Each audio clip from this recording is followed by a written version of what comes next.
I'm Savita Walsang and you're watching Statistics Made Simple.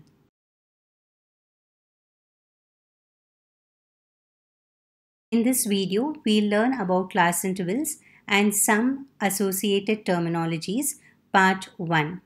Now, this particular video is very important as it is a foundation for the chapter Measures of Central Tendency.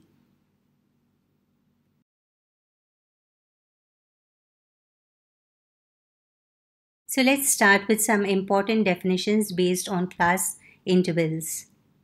We have learned that in a frequency distribution, if the range of values is vast, that means if we have a huge set of values, then it has to be divided into sub-ranges, which are called as class intervals.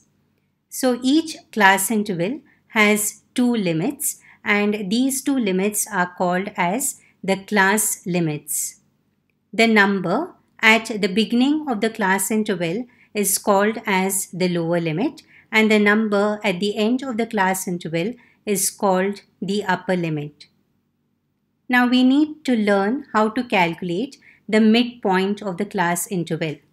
The midpoint of the class interval is defined as the arithmetic mean of the lower limit and the upper limit. The lower limit is denoted by LL and the upper limit is denoted by UL, and arithmetic mean is nothing but LL plus UL divided by 2. So the midpoint has the formula X equal to LL plus UL divided by 2. Now an important point to remember here is the midpoint of a class interval is also called as the class mark.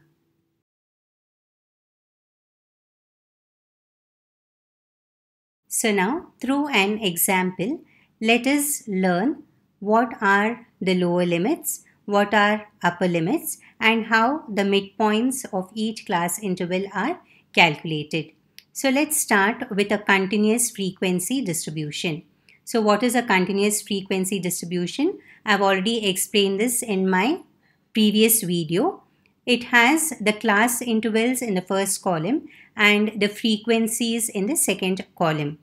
So now in the given table, you see the class intervals as 110 to 120, 120 to 130, 130 to 140, 140 to 150, 150 to 160. And the corresponding frequencies are 13, 20, 26, 11 and 10. So in the first column, we have the class intervals and the lower limits of each of the class intervals. So what are the lower limits? They are the values at the beginning of the class interval. That means 110, 120, 130, 140 and 150 are the lower limits. Similarly, what are upper limits? Upper limits are the values at the end of each of the class intervals. So the upper limits of each of the class intervals are 120, 130, 140, 150 and 160 respectively.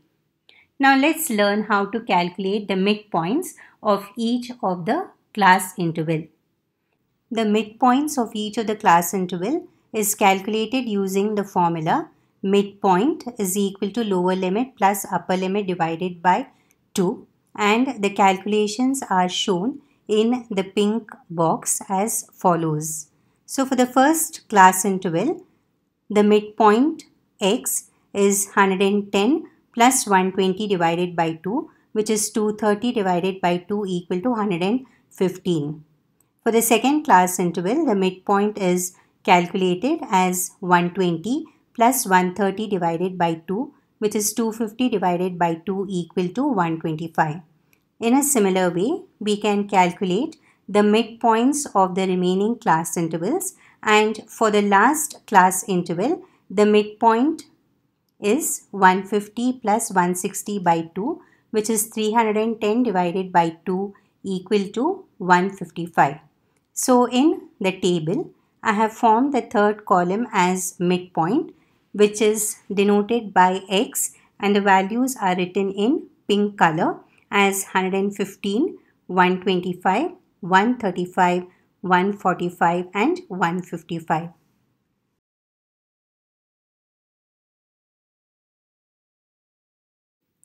We are next going to learn the different types of class intervals, which is again a very important topic. So the first type of class interval are inclusive class intervals. So what is an inclusive class interval? If a class interval is such that the lower as well as the upper class limit are included in the same class interval, then it is called as an inclusive class interval. Now let us take two examples. The first example, the class intervals are 0 to 4.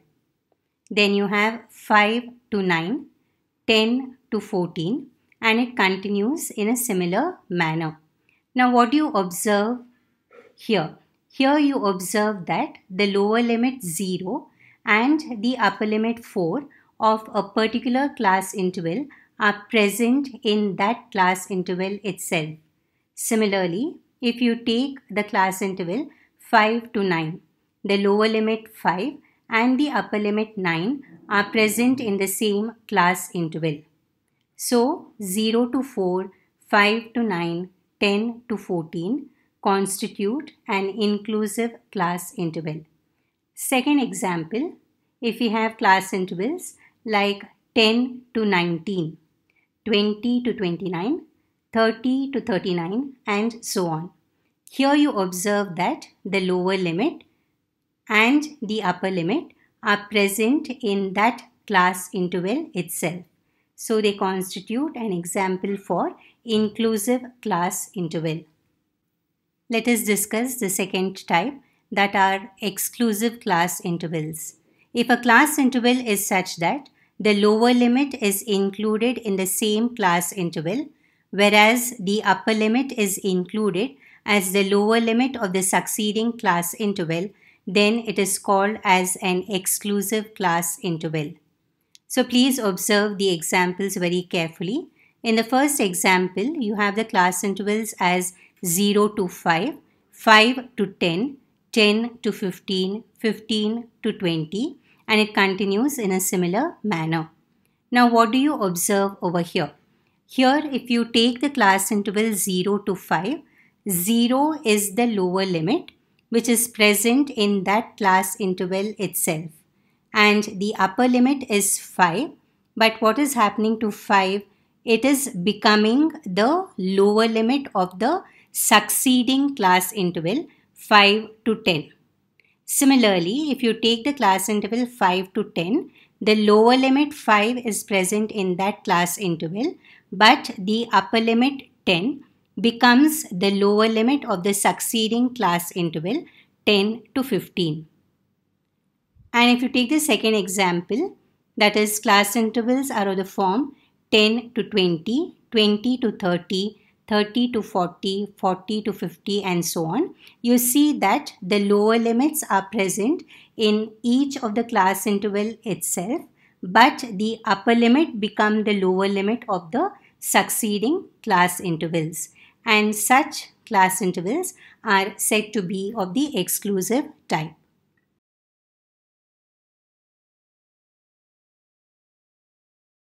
The third type of class intervals are open-end class intervals. So in a frequency distribution, if the class intervals at the extremities, when I say extremities, it may be the class interval at the beginning of the table, or it can be the class interval at the end of the table.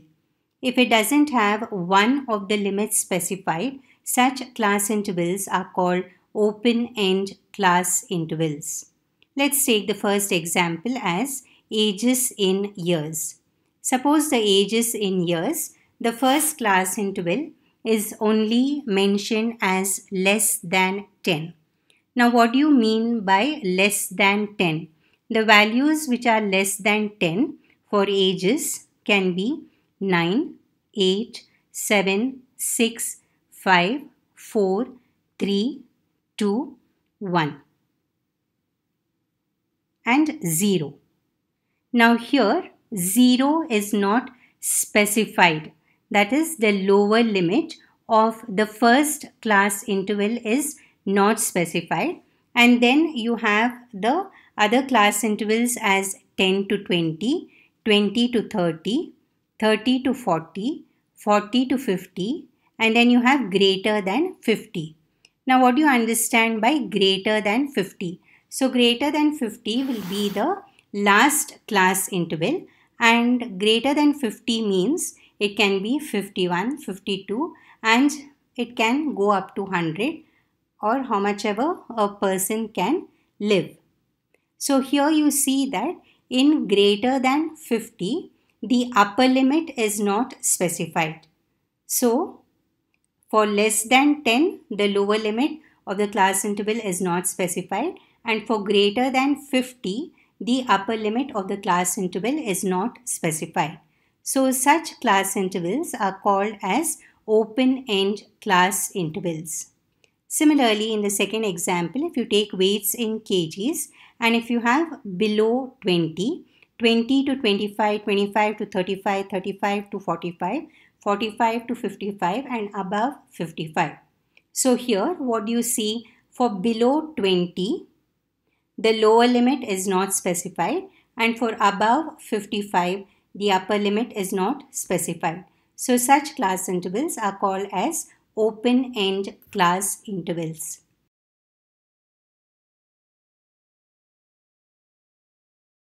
Let us now learn how to calculate the width of a class interval.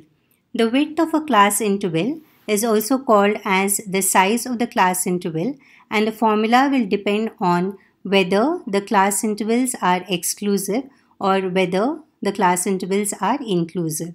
So if the class intervals are exclusive, the width is denoted by W, and it is equal to UL minus LL. That is the upper limit minus the lower limit. And for inclusive class intervals, it is calculated using the formula width W is equal to upper limit minus lower limit plus 1.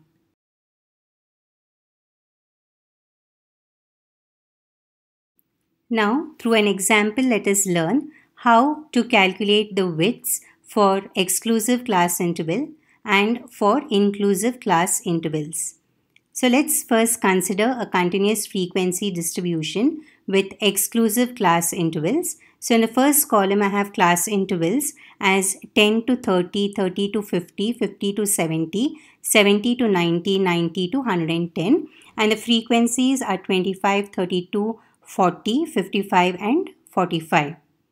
So I have calculated the width for exclusive class intervals using the formula width W is equal to UL minus LL, and the calculations are shown in the pink box as 30 minus 10 is equal to 20, 50 minus 30 is equal to 20, and similarly for the last class interval, it is 110 minus 90 equal to 20.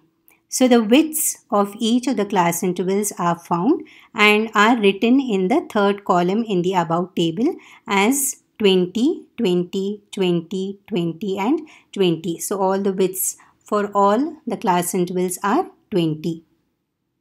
Let us now consider a continuous frequency distribution with inclusive class intervals. So in the first column you have the class intervals as 40 to 44, 45 to 49, 50 to 54, 55 to 59, 60 to 64. And the corresponding frequencies are 10, 12, 15, 10 and 8. Now since the class intervals are inclusive, the width is calculated using the formula upper limit minus the lower limit plus 1, and the calculations are shown in the box as 44 minus 40 plus 1 is equal to 5. Similarly, for the second class interval, it is 49 minus 45 plus 1, which is equal to 5. And for the last class interval, it is 64 minus 60 plus 1 equal to 5. So the widths of each of the class intervals are found and they are equal to 5 and are written in the third column in the given table.